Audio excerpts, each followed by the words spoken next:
हमारे news channels को दिन रात हिंदू मुसलमान करने का टाइम है, बट इतना टाइम नहीं है कि वो 25 लाख स्टूडेंट्स की आवाज़ को पूरे देश नेशनल टेस्टिंग एजेंसी जो कि आईआईटी और नीट जैसे एग्जाम्स कंडक्ट करवाती है, वो सिर्फ इतना कहकर शांत बैठी है कि 718 या 719 मार्क्स तो एनटीए ने पेपर लीक क्लेम्स को डिसमिस कर दिया है। जबकि economic offence unit EOU of the Bihar police ने 13 लोगों को अरेस्ट किया था, जो कि एक दूसरे से परिचित थे और राजस्थान के एग्जाम सेंटर में डिफरेंट साल जहां दो बच्चों ने 720 आउट ऑफ 720 स्कोर किया था, वो नंबर इस बार 67 पर पहुंच गया है और उसमें से 8 स्टूडेंट सेम सेंटर से हैं। और पॉइंट की बात तो ये है कि उनका ऐसा क्या होता है, जो रिजल्ट डिक्लेयर करने की डेट जो 14 जून थी, उसको 10 दिन पहले 4 जून को कर दिया गया, जिस दिन लोकसभा इलेक्शन का रिजल्ट आने वाला था।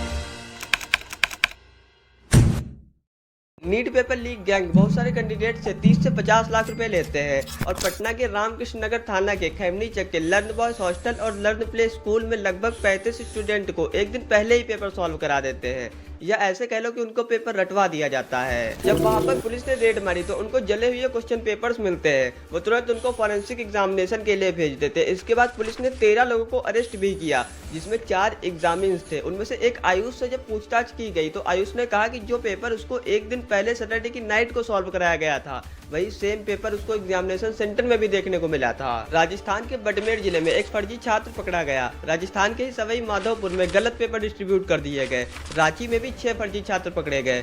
छत्तीसगढ़ के दंतेवाड़ा में 45 मिनट लेट पेपर मिला। इन सारी बातों पर पुलिस का क्या कहना है, एनटीए का क्या कहना है और एग्जाम के मुद्दे पर कोर्ट का क्या कहना है, सब कुछ मैं आपको पॉइंट टू पॉइंट समझाता हूँ।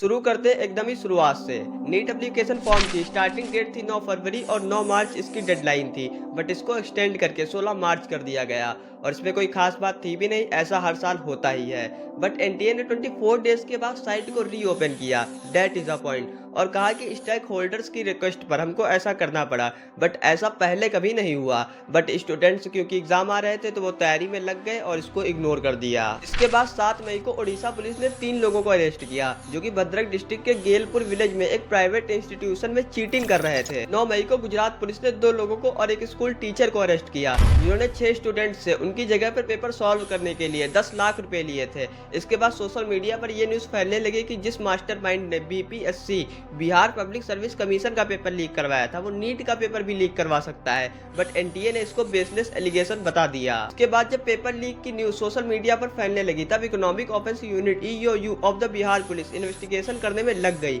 According to the police, paper leak gang ने 30 से 50 लाख रुपए कैंडिडेट से लिए और उन्हें पटना के लॉजेस में रखा, जहां उन्होंने क्वेश्चन पेपर्स प्रोवाइड कराए और इस बात का क्लेम भी किया कि ये क्वेश्चन पेपर्स 2024 के ही होंगे। एसआईटी स्पेशल इन्वेस्टिगेशन टीम, जिसमें 8 मेंबर थे और उनको लीड कर रहे थे ईओयू के एसपी मदन कुमार आनंद। एसआईटी ने पाया कि गैंग मेंबर्स पटना के खैमनी चक, जो रामकृष्ण नगर पुलिस स्टेशन के अंडर में आता है, वहां के लर्न बॉयज हॉस्टल और लर्न प्ले स्कूल में लगभग 35 स्टूडेंट को एक दिन पहले ही पेपर सॉल्व करवाया जा रहा था, या तुम ऐसा कह लो कि उनको आंसर्स रटवाए जा रहे थे। जब वहां पर पुलिस ने रेड मारी तो उनको जले हुए क्वेश्चन पेपर्स मिलते हैं और कुछ क्वेश्चन पेपर्स तो पानी में भीगे हुए भी थे, वो तुरंत ही उनको फॉरेंसिक एग्जामिनेशन के लिए भेज देते हैं। इसके बाद 11 मई को पुलिस ने 13 लोगों को अरेस्ट किया और उसमें से 4 एग्जामिन्स थे, उनको तुरंत ही जुडिशियल कस्टडी में भेज दिया गया है under section 407, 408, 409 and 120B। Examines के नेम: आयुष कुमार जो कि धनपुर में रहता है, अभिषेक कुमार जो कि रांची में रहता है, अनुराग यादव जो कि समस्तीपुर में रहता है और शिवनंदन कुमार जो कि गया में रहता है। इन सब के अलावा पुलिस ने अनुराग की मदर रीना कुमारी, आयुष के फादर अखिलेश कुमार और अभिषेक के फादर अवधेश कुमार,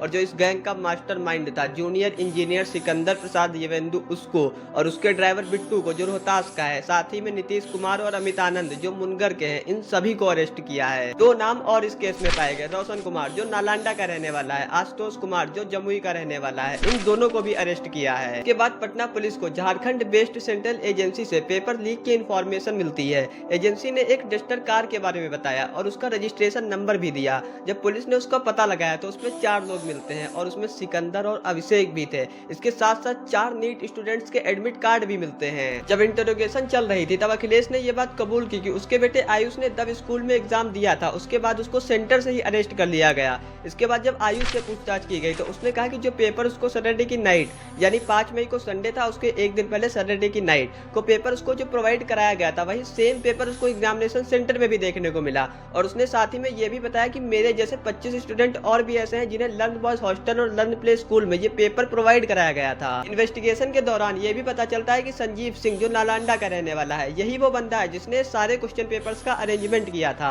और रॉकी के हाथों पहुंचवाया था। रॉकी इनका कोई एजेंट होगा। जूनियर इंजीनियर सिकंदर ने अरेस्ट होने के बाद इनके नेम भी लिए, संजीव, नीतीश कुमार, अमित आनंद एंड रॉकी। संजीव का बेटा doctor Shiv Kumar BPSC paper leak case में अरेस्ट हुआ था। उसके बाद बिहार पुलिस ने 16 सॉल्वर्स को और अरेस्ट किया है, जिसमें से 11 तो डिफरेंट मेडिकल कॉलेजेस में पढ़ते हैं, बिहार के, गोवा के, महाराष्ट्र के, और एक तो पैरामेडिकल कॉलेज में लेक्चरर है। 8 लोग अरेस्ट किए गए हैं कटिहार से, 4 लोग पूर्णिया से और 1 गोपालगंज से। अब आपने जो अभी तक जाना है ये तो रिजल्ट के आने के पहले हो रहा था। अब जानते हैं कि रिजल्ट के आने के बाद क्या हुआ है। Exam 571 cities including 14 cities abroad के 4750 सेंटर में हुआ था, जिसको 24 लाख से भी ज्यादा स्टूडेंट्स ने दिया है। एग्जाम की टाइमिंग 2 PM से 5:20 PM तक थी। अब आप ये पेपर देखिए, इसको डॉक्टर विवेक पांडे ने 4:35 PM पर ट्वीट किया था। अब सोचने वाली बात ये है कि 4:35 PM पर तो एग्जाम चल रहा था, तो ये पेपर बाहर आया कैसे।